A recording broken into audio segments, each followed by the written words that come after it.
Le Stade Toulousain va-t-il continuer à couler ou se relever du côté du Vélodrome face à Toulon? On y répond juste après le générique.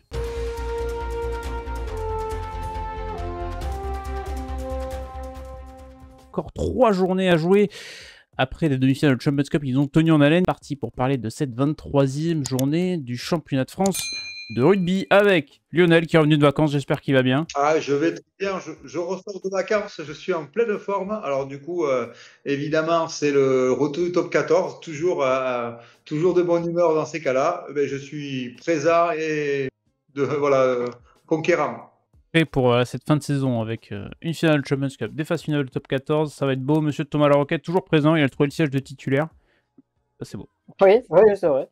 Mais les analyses sont pas forcément très bonnes, mais bon, on essaye de faire ce qu'on peut. Sauf sur le Stade français. Non, mais c'est bien, c'est bien. Si c'était trop facile à analyser, à décrypter, ce serait pas amusant. Donc, On faut s'ennuie. quand même du plaisir. Et en parlant d'analyse, il faut féliciter Brian qui n'est pas là, qui a réussi à faire un 100% sur les promos des demi, qui a trouvé la finale de Champions Cup UVB Northampton. Et ça, c'est suffisamment rare pour le souligner, donc je tiens à le féliciter, je sais qu'il regardera. Donc on le salue. Mais on va parler de top 4, on va pas parler de Champions Cup, on va aborder cette 23e journée que vous avez à l'écran avec notamment un Toulon-Toulouse samedi soir qui va nous tenir en haleine et qui va être assez intéressant à suivre.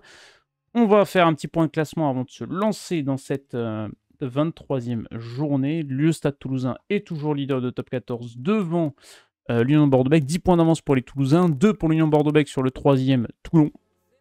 Donc c'est plus là que ça va se jouer pour cette lutte au top 3. Bayonne, solide 4e, toujours avec 5 points d'avance sur Castres.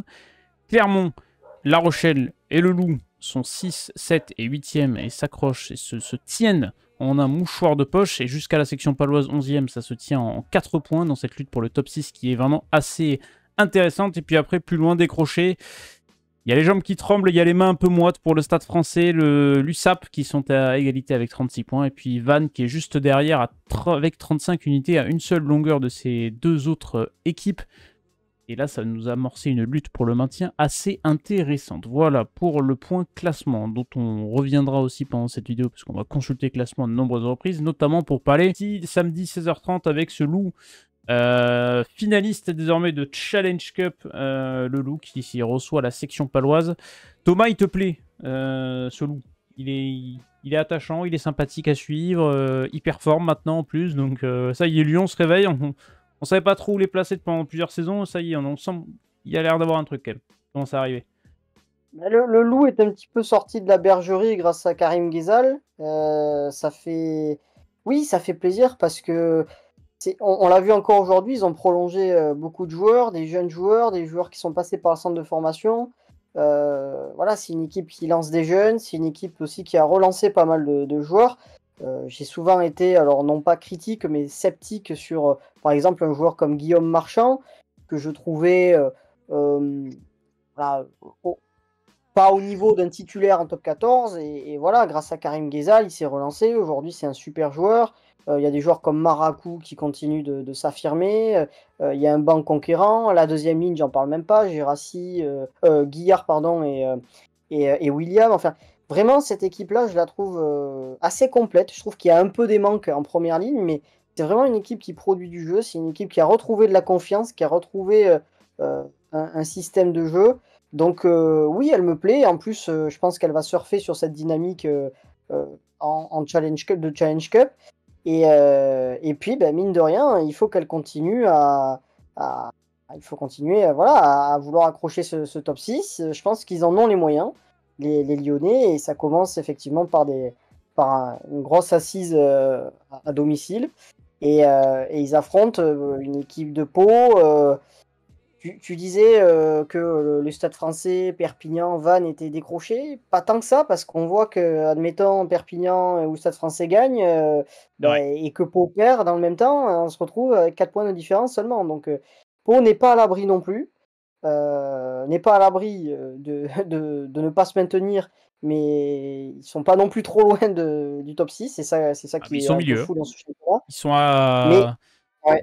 à 8 points du Stade français, mais à 4 points de Clermont, quoi. Donc, Exactement. Mais voilà, il y a un peu de blessés aussi à Pau, notamment Joe Simon, ça c'est vraiment une grosse perte. On va voir aussi comment on va gérer Pau sur cette fin de saison. Moi j'étais sceptique, ils m'ont bien Voilà, ils m'ont bien contré dans cette analyse-là. Je pense que ça va être un match très ouvert entre Lyon et Pau. Et je vais voir quand même une victoire à 5 points pour le Loup face à Pau.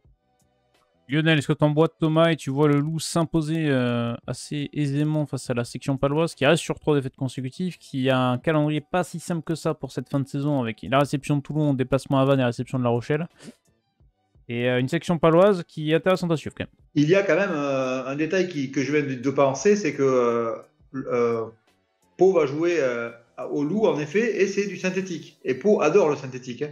N'oublions pas que la dernière fois qu'ils ont joué au synthétique, au Racing, ils ont fait une très très grosse performance. Et ça, je viens d'y penser. À chaque fois que Pau joue sur synthétique, d'ailleurs, je ne me demande pas s'ils n'auront pas intérêt à le faire, ils sont plutôt performants. Donc moi, ce match-là, je vois un match très serré aussi. Je vois pas. Le problème, c'est que le Loup, ils sont entre deux feux maintenant. Ils doivent préparer une finale de Coupe d'Europe. C'est pas tous les ans. Et c'est vraiment l'occasion de ramener un titre. Je pense pas qu'ils vont gagner le top 14. Donc, ils vont vraiment miser beaucoup d'espoir sur la finale. Et du coup, ils savent aussi qu'ils sont pas très loin du top 6 et qu'une défaite ou une contre-performance, ça les sort directement de la qualification et du top 8 aussi. Parce que perdre, c'est aussi sortir du top 8. Donc, je ne sais pas comment va animer Guézal ces 3 semaines parce que c'est des choix qui vont devoir être faits.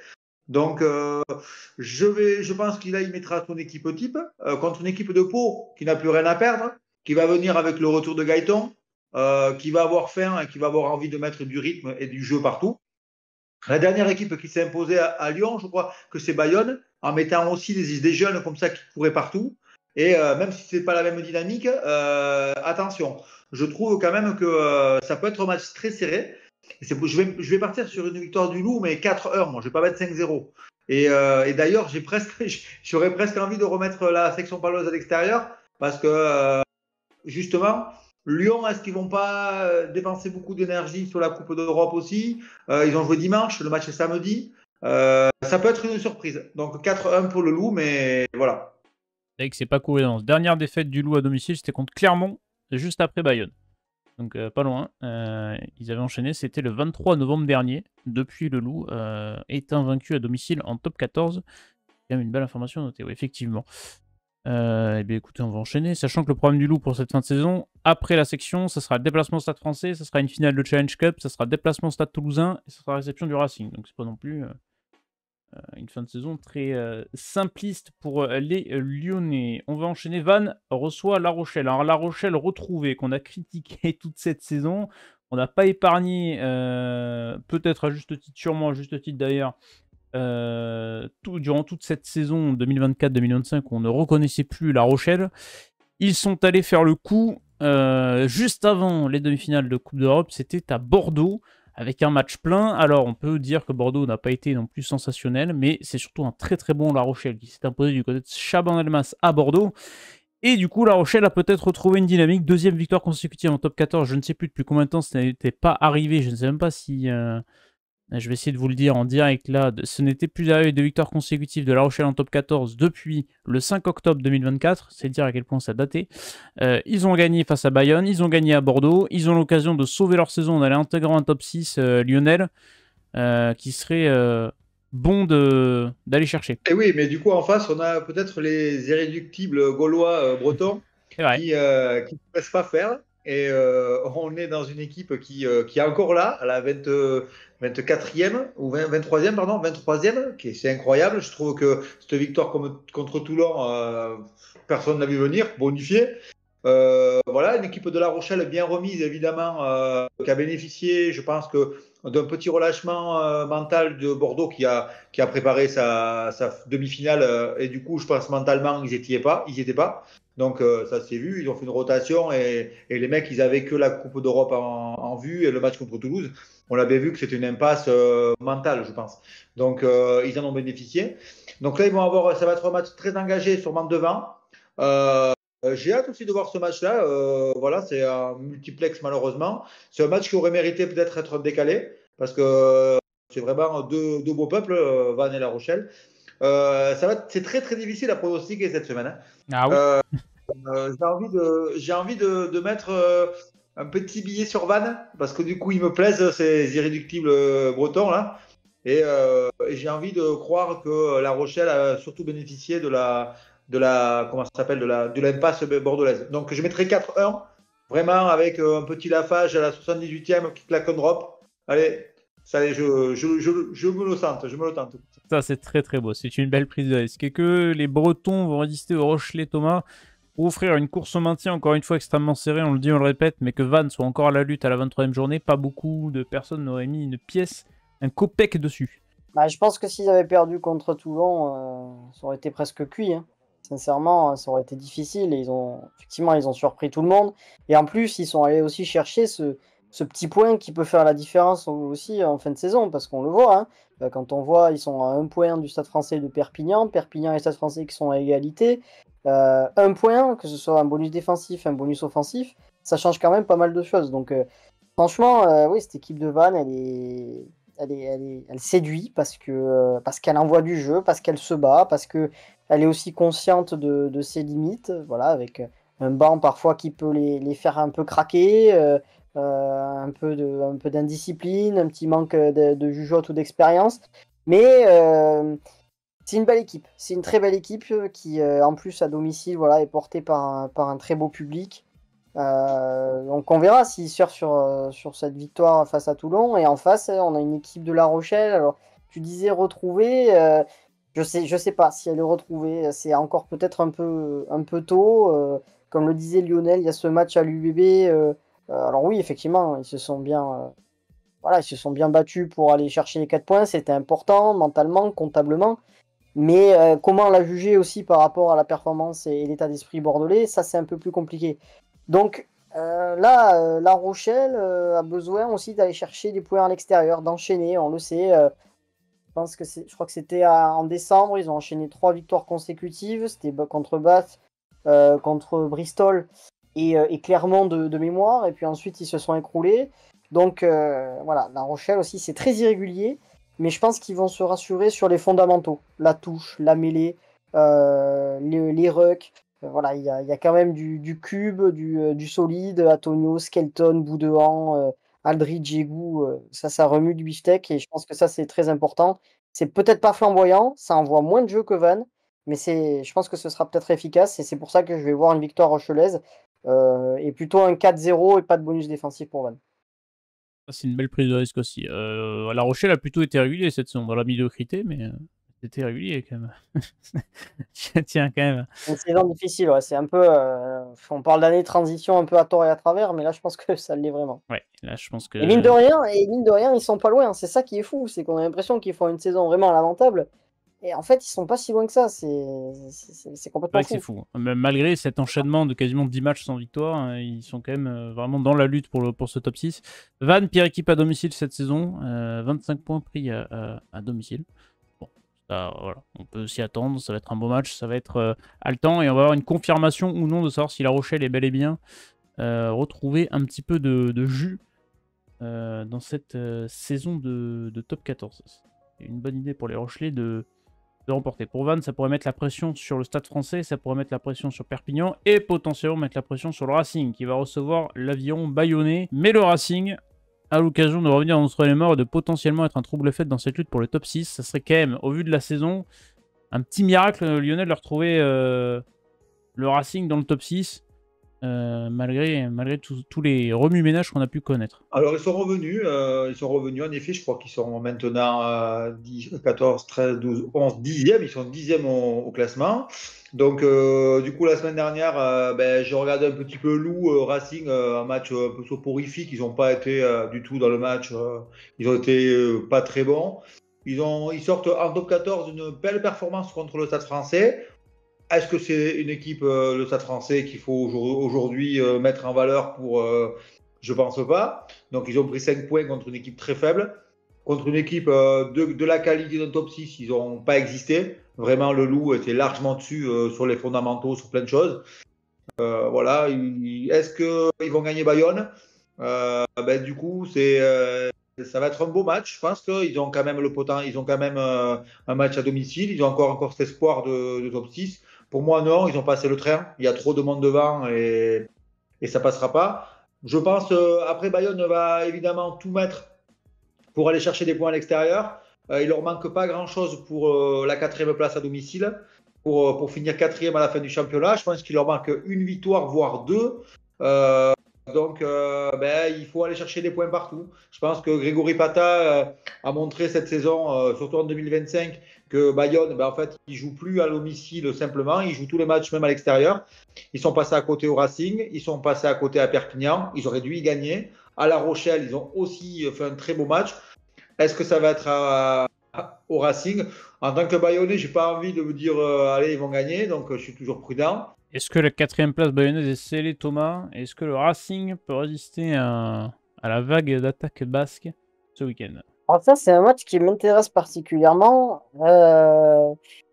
parce que déjà, d'une part, je vais commencer par Bayonne. Je suis assez excité par la fin de saison bayonnaise. J'ai envie de voir un peu leur comportement. Est-ce qu'ils vont faiblir, qui ne sont quand même pas habitués à jouer des phases finales à ce niveau? Est-ce que au contraire, il y aura un peu cette vague un peu, comment dire, de souciante presque, voilà, d'équipe qui a déjà presque tout gagné et qui joue avec un peu moins de pression que les gros mastodontes devant lui. Ça va être intéressant. C'est un beau test pour les Bayonnais, aussi dans la gestion d'effectifs. Je crois qu'il y a Cormeunier et Tanguy, les deux piliers, qui reviennent. Il me semble que Makala ne sera pas là. En tout cas, il s'entraînait à part. Ça veut pas, il s'entraîne à part, mais ça veut pas. Est-ce qu'ils vont le garder pour le match d'après? Je sais pas. En sachant que ça aurait été, toi qui parlais justement de synthétique Lionel, Ah Makala oui, sur un terrain comme ça aurait pu être un régal. Euh, Je sais pas, je suis assez intrigué par la saison de Bayonne qui moi, m'a vraiment surpris. Et bravo à Brian d'ailleurs pour son prono qui avait mis C'est Bayonne vrai. dans le top 6. Je ne croyais pas forcément, je pensais que ça allait craquer à un moment donné, mais franchement, bravo. Ouais, la quatrième place de Bayonne, elle est pas encore sécurisée et c'est pas fait. Il faut aller chercher des points à l'extérieur. Voilà, tu sais, Bayonne est costaud à domicile, bien sûr. Il y a du bien mieux à l'extérieur quand même par rapport aux saisons précédentes, mais il faut aller chercher des points et ça commence aussi chez les équipes un peu moins bien classées. Et à l'inverse, on a le Racing effectivement qui a retrouvé un peu confiance sur des choses beaucoup plus simples, mais qui a tendance à être un peu irrégulier dans son contenu quand même. Hein. Au Connard, ils prennent énormément de points, ils sont proches de la sortie en Challenge Cup. À Lyon, comme l'a dit Lionel, c'était franchement pas terrible. En championnat à Perpignan, c'était assez moyen. Face au Stade français, en première période, ils se sont fait secouer. Donc, ils ont tendance aussi à être un peu entre deux, le Racing, avec énormément d'indiscipline, des cartons. Voilà, donc ça va être un match très intéressant. J'ai envie de voir un peu le comportement des deux packs, parce qu'on sait qu'il y a deux belles lignes de trois quarts. Mais je vais quand même mettre une victoire du Racing et surprenant ou pas, je sais pas, mais pas forcément de points de bonus défensif pour Bayern. Intéressant ça. Je suis curieux de ressortir à la fin de saison la tier list qu'on avait fait au tout début de saison avec notre classement provisoire qu'on avait tenté. Je pense que. Je serai pas là, je pense. Je suis curieux de savoir où est-ce qu'on avait mis les deux clubs franciliens par hasard. Ça, c'est quelque chose que j'ai bien envie de voir. On va checker ça. Mais la fin de saison aussi pour le Racing va être intéressante avec un déplacement à Toulouse derrière, une réception de Montpellier et un déplacement du côté du Loup. Et pour Bayonne, il y a cette affiche du 7 juin avec la réception de Toulon. En fonction des enjeux, ça peut vraiment être quelque chose d'extrêmement intéressant à suivre également pour les Basques dans cette fin de saison. Allez, enchaînons. Dernier match du multi. Ça, c'est un match. Ouh là là, ça va valoir très très cher. C'était le match de la peur. C'est le match qui vaut peut-être le double de ce que peuvent rapporter en réalité les points. L'USAP reçoit le Stade français dans un duel de mal classés. C'est simple, ces deux équipes sont à égalité au classement. 12e et 13e, 36 points, une longueur d'avance sur Vannes, dernier. C'est une place de barragiste, voire de lanterne rouge qui peut se jouer à l'issue de cette journée. Et je sais pas où est-ce qu'on va commencer. Est-ce que vous voulez parler de l'USAP ou du Stade français? Est-ce qu'on va lancer... Je vais lancer Lionel sur l'USAP. Et je finis avec Thomas sur le Stade français. Lionel, l'USAP à domicile a peut-être le match le plus important de sa saison à jouer, peut-être. La fin de saison de l'USAP, j'ai un très bon copain catalan avec qui j'en discute régulièrement. C'est vraiment... franchement, je sais pas comment ils vont se sauver. J'espère qu'ils vont le faire parce que moi, c'est un peuple que j'aime bien. C'est un club que j'aime bien. Voilà, par contre, après, ils ont un calendrier à Clermont, à La Rochelle, recevoir Toulouse et recevoir Stade Français. Je pense que le match le plus gagnable pour eux, c'est ce week-end, dans un match qui sent la poudre, qu'il ne faut pas perdre absolument, le malheur au perdant. Donc ça va être très compliqué pour Perpignan. On va dire que pour moi aujourd'hui, ils ont le retour quand même de Van Tonder devant. Ils ont peut-être Tuilagi qui va être un peu plus en forme, qui va être titulaire sûrement parce que ils ont besoin de puissance et de poids. Donc j'espère qu'ils auront réglé ce problème en touche qu'ils auront fait, qu'ils ont perdu à Montpellier 100 points de bonus défensif. Donc voilà, j'espère qu'ils vont gagner.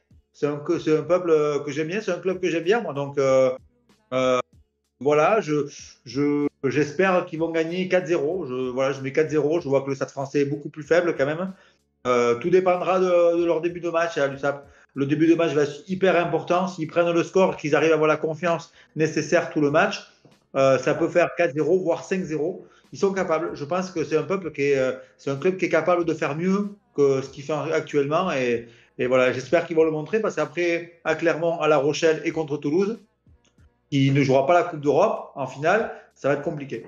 C'est que jouer sa survie aux dernières journées contre le Stade Toulousain, c'est pas forcément la meilleure des idées pour l'USAP. Mais est-ce que finalement, Thomas, la pression n'est pas sur le Stade Français? Parce que l'USAP a l'habitude de ce genre de rencontres dans ce genre de contexte. Un Stade Français qui vraiment, on manque de mots là pour décrire à quel point c'est quand même calamiteux. C'est l'avant-barrage de Pro D2.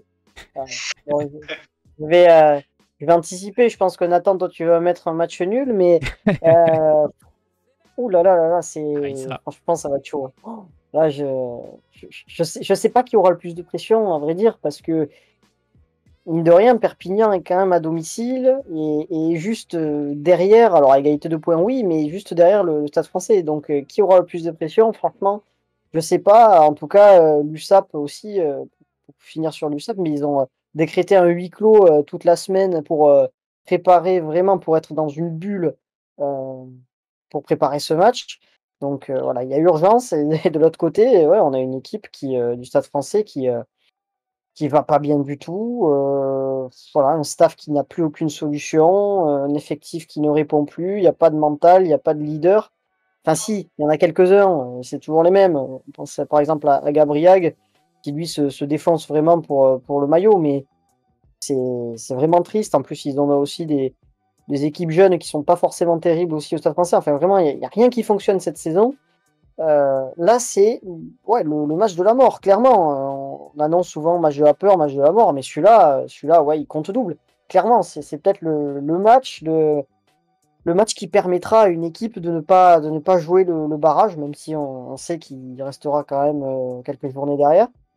Franchement, ça va être très tendu. On le sait, le Stade Français a l'habitude de faire de bonnes premières périodes et ensuite de s'écrouler.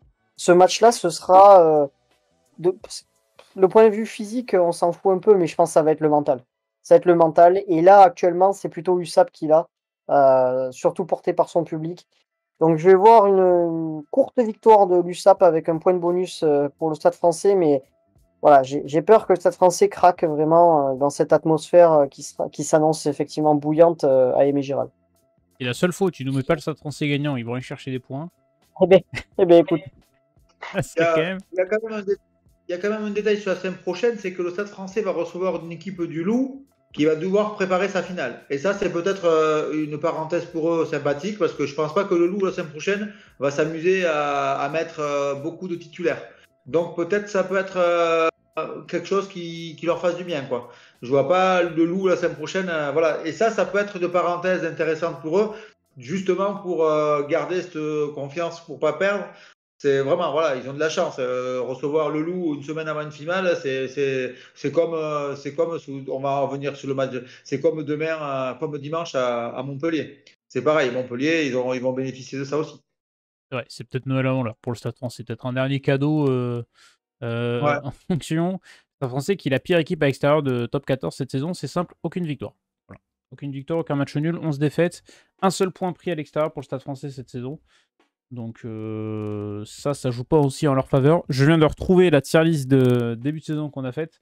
J'invite à aller la voir, la vidéo est dispo sur la chaîne, mais le Stade français est peut-être loin de là où on l'avait mis. Ça, c'est une parenthèse. Bon, écoutez, un petit match nul 18-18 pour entretenir la tension avec Van qui prend un point de bonus défensif pour mettre tout le monde à 36 points avant les 3 dernières journées, quand même. Ça serait quand même formidable pour le suspense. On enchaîne. Le samedi 21h, c'est au Vélodrome cette fois que ça se jouera et non à Mayol. Épisode 2, voilà. Après ce quart de finale de Champions Cup, ils nous avaient tenus en haleine jusqu'à une pénalité de Thomas Ramos dans les ultimes secondes.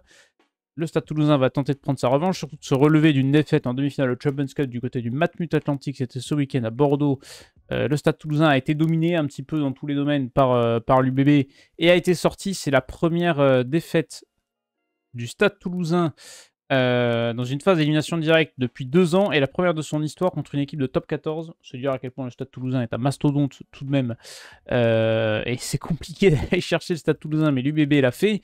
Un Thomas Ramos qui, normalement, selon le Figaro, et Thomas, tu pourras peut-être me le confirmer, forfait normalement pour ce week-end du côté de Toulon.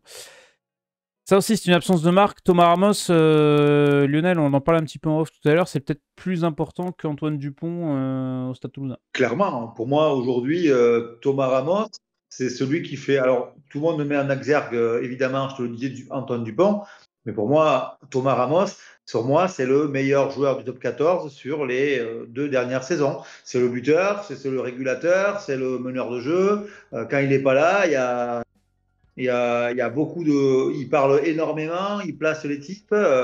Il a été, pour moi, c'est l'absence de trop qui a fait à Toulouse dérailler le. Il y avait évidemment Mobaka Kinghorn, c'est aussi des grosses absences. Mais Ramos, on ne peut pas se passer d'un gars comme ça en phase finale. Donc pour moi, sur ce match-là à Toulon, c'est un peu la même chose. Je ne vois pas Mola, par contre, faire une grosse rotation. Je pense qu'ils ont besoin justement de ne pas prendre une grosse branlée et de s'étalonner. Donc, je pense qu'il va être très compétitif. Il n'y aura pas Thomas Ramos, mais je pense qu'il va se rapprocher très propre de ce qui est des joueurs qui, je pense qu'ils ont besoin de basculer. Et par rapport à d'habitude où ce match-là, après la Coupe d'Europe, ils envoient un peu les jeunes et ils préparent. Non, là, ils auront le temps de partir en stage et de se reposer pendant que les autres joueront la finale. Donc, je vois un Toulouse très costaud à Marseille. C'est un gros match, 60 000 personnes, je crois, c'est ça. Tu me diras, Thomas, peut-être, je ne sais pas exactement, mais je pense que ça va être un gros match et pas aussi large que si Toulouse avait gagné. Donc, je vais partir sur une victoire toulonnaise quand même, parce que Toulon a besoin de gagner ce match-là. C'est un match hyper important pour eux. Donc, je vais partir sur 4-0 pour Toulon. Mais je vois quand même Toulouse très solide et ils vont pas lâcher le morceau. Nous, on aura les crocs, envie de battre le Stade Toulousain parce qu'ils ont été battus en Champions Cup. Le Stade Toulousain a de la marge sur l'UBB et Toulon. 10 points d'avance pour le Stade Toulousain sur son dauphin bordelais en top 14 pour la lutte pour le top 3. C'est à prendre en compte aussi. Alors que Toulon, on va dire que le droit à l'erreur est plus minime. Est-ce que Thomas, c'est une rencontre qui va être attendue forcément, qui va être intéressante à suivre, mais c'est une rencontre que le Stade Toulousain peut aller gagner? Ouais, de toute façon, ils peuvent aller gagner partout, hein, Toulouse.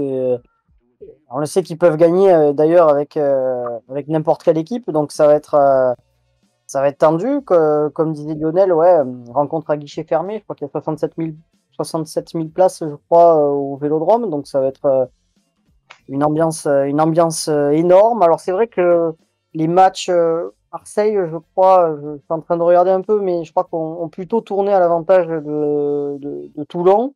Bon, après les confrontations, on sait que c'est toujours très différent. Maintenant, oui, moi, ce qui va m'intéresser sur ce match, c'est justement la réaction et la bascule par rapport aux 2 éliminations en Champions Cup. Toulon a été justement éliminé par Toulouse avant les demi-finales, donc en quart. Et ils n'ont pas su basculer. J'ai l'impression que ça leur a fait quand même un peu de mal, même s'ils sont passés un peu à travers de leur match. Hein, ils ont perdu chez eux, mais ils ont quand même perdu à Vannes. Loin de moi l'idée de sous-estimer la performance vantaise parce qu'elle était là. Et franchement, il n'y avait rien à dire. La victoire était logique. Mais les Toulonnais sont passés quand même complètement à côté de ce match. C'était quand même un peu étonnant ce comportement. Donc on va voir si justement c'était une anomalie passagère ou est-ce que justement Toulon a eu du mal à digérer cette élimination parce que ça peut peser mentalement, mais ça peut peser aussi physiquement. Donc voilà, ça va être intéressant et je pense que pour Toulouse, en fait, c'est le même topo. Élimination face à l'UBB, pas une équipe qui a l'habitude d'être éliminée aussi comme ça et d'être surtout battue un peu dans tous les compartiments du jeu. Donc voilà, ça va être un gros combat. Je suis pas sûr qu'on assiste à de très grandes envolées, bizarrement. Alors ça vaut ce que ça vaut, hein, cette analyse-là, ce sera sans doute le contraire. Mais je pense que ça va être d'abord plutôt du combat. Les deux équipes vont vouloir se tester devant. Il y a quand même deux gros packs qui vont s'affronter. Et puis ce qui fera pencher la balance, c'est la charnière, hein. C'est la charnière. Est-ce que Romain Tamac sera là? Est-ce qu'on va plutôt privilégier Malia? Il y a cette question-là. Et à Toulon, bon, mais on va partir sans doute sur du serein Garbizi. Donc voilà, c'est ça qui va faire la différence. En tout cas, ça va être un énorme combat. Et c'est vrai que Toulon a deux matchs, puisque je ne sais pas s'ils enchaînent avec le match face à l'UBB, mais en tout cas, ce ne sera pas longtemps après. Le 31 mai, je crois, si je dis pas de bêtises. Exactement. Donc ils ont vraiment l'opportunité d'aller chercher la deuxième place, déjà de se rapprocher d'une deuxième place. Ils en sont très proches, mais voilà. Il faudra qu'ils comptent que sur eux, de toute façon, pour aller chercher cette deuxième place. Donc je vais mettre une petite victoire de Toulon avec un bonus défensif quand même pour Toulouse. Il y a ça aussi pour Toulon, c'est la semaine après la finale Champions Cup pour l'UBB, ça sera déplacement à Toulon. Donc ça va faire 2 semaines un peu chargées pour les Bordelais. Et ça va être costaud. Est-ce que Toulouse, Thomas, et Lionel a commencé à l'évoquer sur le fait de mettre cette équipe type, donc commencer à enclencher la machine, n'a pas fait un peu trop tourner, tu vois, cette saison. Il faut peut-être remettre un petit peu une équipe type et faire jouer et enchaîner. Oui, peut-être pour le sprint final, il y a besoin d'avoir des garanties, des certitudes. Il y a besoin aussi, je pense, pour Mola et le staff d'avoir. Alors là, c'est pas une catastrophe de perdre face à l'UBB en demi-finale de Champions Cup, hein, surtout face à cette UBB-là, bien sûr. Mais il y a besoin aussi peut-être de challenger aussi des cadres qui sont peut-être un peu passés à travers leur match. Voilà, il faut réenclencher une dynamique, il faut effectivement avoir de la stabilité, même si Toulouse est très fort aussi avec ses doublures, ses triplures ou plus. Mais voilà, il y a besoin de retrouver voilà, des valeurs sûres, des garanties. Les joueurs aussi en forme. On a vu par exemple Pitaaki qui est un peu plus en difficulté cette saison. Voilà, peut-être que Choco Barres va entrer. Voilà, ça aussi, ça va être intéressant. Et effectivement, je vois mal Hugo Mola faire tourner sur ce match-là. Et petite info côté de Cyril Toulouse. Bay, Vas-y. Cyril Bay, il n'a pas été extraordinaire. J'ai pas vu un joueur international la semaine dernière. Je suis pas très satisfait de ce joueur-là qui amène toujours un petit peu le plus à ce poste-là.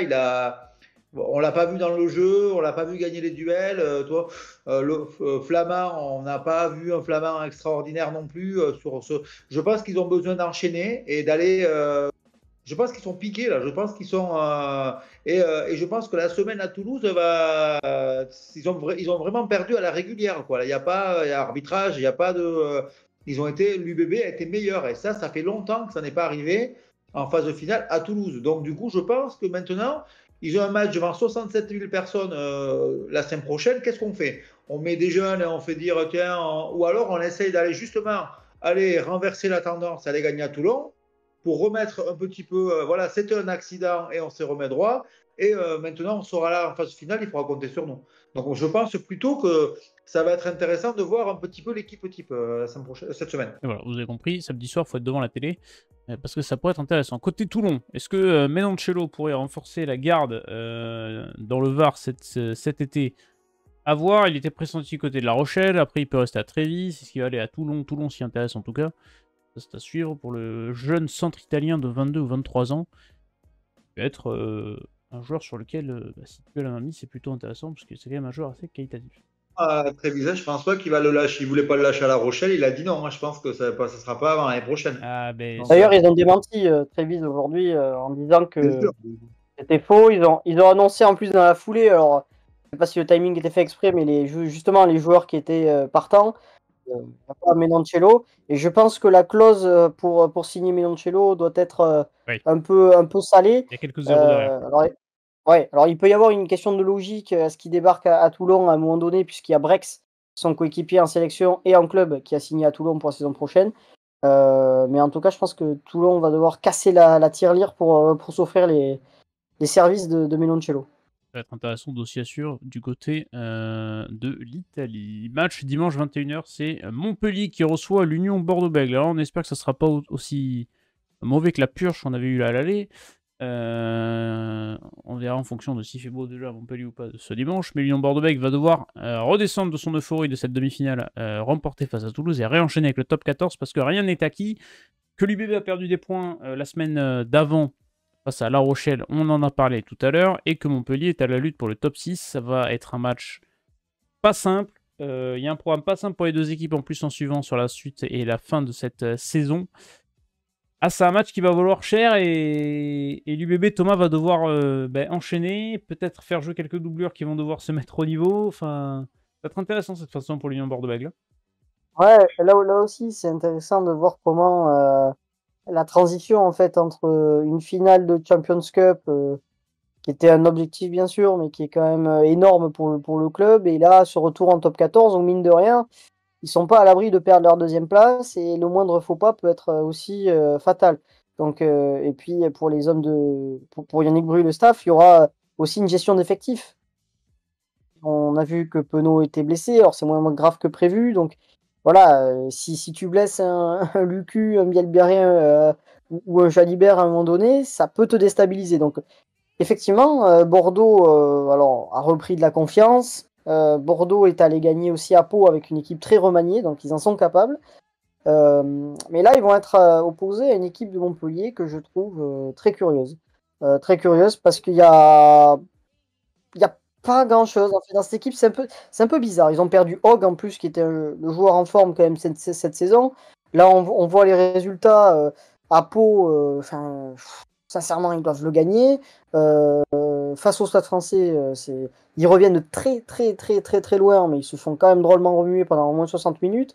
Bon, à Lyon, ils perdent. Face à Perpignan, ils ont eu chaud, c'était franchement pas convaincant. Ils avaient perdu à Vannes, ils ont perdu à domicile contre Toulon. Enfin, c'est une équipe qui est curieuse, alors qu'elle avait très bien fini son année 2024 et qu'on les voyait très haut. Donc là, je sais pas, Montpellier, c'est une équipe qui, moi, m'emballe pas.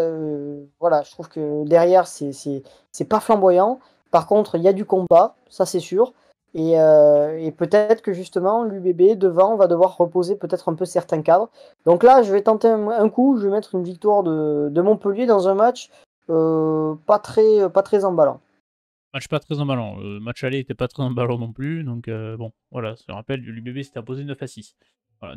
Donc, il n'y a pas non plus le match du siècle. Mais Canal nous le resserre en dimanche soir prime time. Je sais pas si c'était peut-être mieux de mettre autre chose, je ne sais pas. Mais est-ce que Lionel, tu crois en cette victoire de Montpellier permettrait aussi de se relancer pour le top 6 parce que Montpellier n'est qu'à une petite longueur de Clermont. Et pareil, c'est un match ultra important pour les deux formations. C'est cadeau pour Montpellier. C'est cadeau pour Montpellier. Moi, je pense que l'UBB, il a commencé à le dire en conférence de presse. Yannick Bru, il va falloir gérer. Et aujourd'hui, il a l'occasion de faire à Bordeaux ce que personne avant lui n'a fait. Ils ont l'occasion de gagner un titre.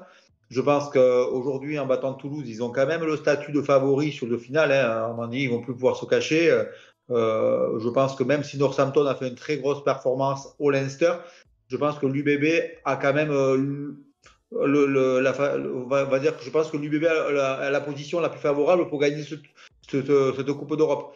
Donc, moi, je pense qu'ils vont faire tourner complètement. Il y aura Lucky frigo, Lamotte frigo, Jalibert frigo. On voit bien que quand il n'y a pas ces joueurs-là, on n'a pas du tout le même rendement de cette équipe de l'UBB. Il va mettre aussi Bielbarré de repos, je pense aussi. Et c'est cadeau parce que Montpellier arrive dans un moment donné où ils n'ont que ça à jouer. Et du coup, ils vont en profiter. Je vois pas derrière le groupe bordelais n'est pas aussi large que celui. En plus, ils ont des blessés. Hein. Ils ont blessé quand même plusieurs joueurs contre Toulouse hein, en demi-finale. Je me rappelle plus exactement tous les joueurs, mais ils ont des blessés. Donc, il va falloir gérer. Et du coup, on va sûrement avoir des petits jeunes, des doublures, des triplures. Et c'est pas facile de gagner à l'extérieur en top 14 quand t'es pas au complet. Donc, on l'a bien vu avec Toulon. Hein. Toulon à Vannes, c'était pas passé. Je pense pas qu'ils vont gagner à Montpellier. Et je pense même, je vais être la surprise pour moi, c'est le 5-0 même. 5-0. Je vois que Montpellier a besoin de ces points-là, c'est cadeau. Donc voilà, parce que Bordeaux va mettre Laterade, va mettre Ponorsa, c'est pas du tout le même niveau. On va mettre des piliers peut-être comme Taufa, qui sont pas au niveau des autres, on l'a bien vu. Voilà pour moi, c'est 5-0. Eh bien, c'est dit. C'est peut-être la dernière semaine où Bordeaux pourra faire un petit peu tourner avant de se lancer dans un long marathon entre la réception de Castres, la finale de Champions Cup contre Northampton, le déplacement à Toulon dans la semaine qui suit, la réception de Vannes, et après, bah, si t'es troisième et que tu dois aller jouer un barrage en plus, ça peut être long.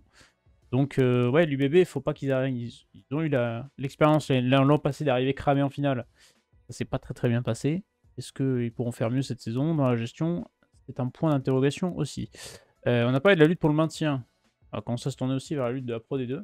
Parce qu'il y a un beau Grenoble-Brive ce week-end, Thomas. Brive-Grenoble plutôt, si j'ai pas de conneries. Vendredi à 21h. Et il y a une lutte aussi où peut-être que le Stade français, l'USAP et Vannes vont commencer à regarder aussi. Ouais, parce que c'est énorme. Cette Pro D2, elle est énorme. Alors, il y a un fossé maintenant qui s'est creusé, on le voit, entre la 7e et la 8e place. Je peux vous garantir qu'il y a encore 2-3 week-ends. Mais il y a un C'était pas le cas. en plus ce week-end. Ouais, mais je peux vous garantir qu'il y a 2-3 semaines, c'était vraiment pas fait et qu'il y a, je pense, 10 équipes qui pouvaient jouer le top 6. C'était hallucinant. Et là, cette lutte, elle est énorme parce que Grenoble est en train un petit peu de faiblir, notamment dans son contenu. Brive gagne, continue de gagner. Alors, c'est pas parfait, mais ça gagne. Sachant qu'ils ont voilà, un peu d'expérience dans leur effectif. Il y a Colomiers qui a une équipe ultra intéressante qui est en train de tout gagner. Béziers a beaucoup de blessés. Vraiment, cette fin de saison de Pro D2 va être énorme et surtout, oui, je pense que ça va intéresser de plus en plus de personnes. Peut-être pas les personnes qui regardent toute la Pro D2, mais parce que voilà, on va retrouver une équipe. Déjà, on va retrouver une équipe en top 14 la saison prochaine, mais on va retrouver une équipe qui va jouer contre le 13e de top 14. Donc, il va falloir s'y pencher. Ça va être énorme. Grenoble avait énormément de points d'avance. On le voit, il n'y a qu'une victoire bonifiée d'avance sur Brive, deuxième. Donc, ça va être très très chaud. Et cette Pro D2, elle est incroyable parce que quand on voit par exemple Provence qui a un budget délirant pour la division, qui effectue chaque année des gros recrutements, mais qui en a pris 60 à Valence Roman, qui est monté de national il y a 1 an et demi. Là, on se dit que ce championnat-là, il est quand même complètement fou. Voilà, donc ça va être à suivre. Peut-être qu'on aura un bon Stade français Brive à l'ancienne. Un barrage d'accession. Grenoble sur les, ça fait, ils sont en train de chercher. Justement, je pense qu'ils préparent. Grenoble prépare peut-être la montée. Ils ont beaucoup fouillé de tourner sur les 4-5 dernières journées. C'est pas l'équipe type depuis un petit moment. Donc, il faut faire attention. Je pense que Grenoble est largement au-dessus de toutes les autres équipes. Et quand ils sont au complet, évidemment, quand ils ont pas le 10 qui joue là, je me rappelle plus du nom et tout. Excusez-moi. Ouais, voilà, Sam Davis qui joue pas, c'est pas la même équipe. Quand il y a 2-3 joueurs qui leur font la différence, et on voit bien. Après, ils sont tout le temps en train de prendre des bonus. Ils ont des défaites, mais par contre, depuis quelques temps, ils mettent pas la même équipe que quand ils ont carburé au début de saison. Donc là, je pense que contre Brive, ils vont s'aligner une belle équipe pour venir matcher, pour garder la première place. Mais attention, moi, je pense que Grenoble va cette année faire ce qu'ils n'ont pas su faire l'an dernier et gagner la finale. Donc voilà. Bah, c'est pas long la saison passée d'ailleurs. Montpellier a tremblé jusqu'au bout. Donc ça aussi, ça va être extrêmement. Ils ont perdu la finale aussi la finale à la fin là, contre Vannes aussi. C'était une belle finale aussi. Ça me tarde aussi les phases de finale de Pro D2. Elles sont tout le temps très sympathiques à regarder. Donc c'est vrai que ça arrive bientôt. Ça aussi, ça va être sympa. Pour ça, la fin de saison en rugby va être magnifique et ça va être explosif de partout. Voilà, bah, je pense qu'on a fait le tour pour ce week-end. C'était long, ça fait ça. Et là, on a bien tourné. On peut parler de national aussi. Thomas, de toute façon, il peut nous en parler. Mais je pense qu'on va s'arrêter là et qu'on on va laisser les gens tranquilles parce que ça fait quasiment 1 heure en plus qu'on en parle. Mais on évoquera en fin de saison tous les bilans de top 14. On touchera un mot de la Pro D2 également. Ne vous inquiétez pas. C'est pour ça qu'il faut s'abonner à cette chaîne, liker cette vidéo, mettre vos prodos en commentaire, nous retrouver sur Spotify, sur TikTok, sur Instagram, un petit peu partout. N'hésitez pas à nous rejoindre, ça nous fait plaisir. Et on vous souhaite à tous un très très bon week-end de rugby. Ciao tout le monde.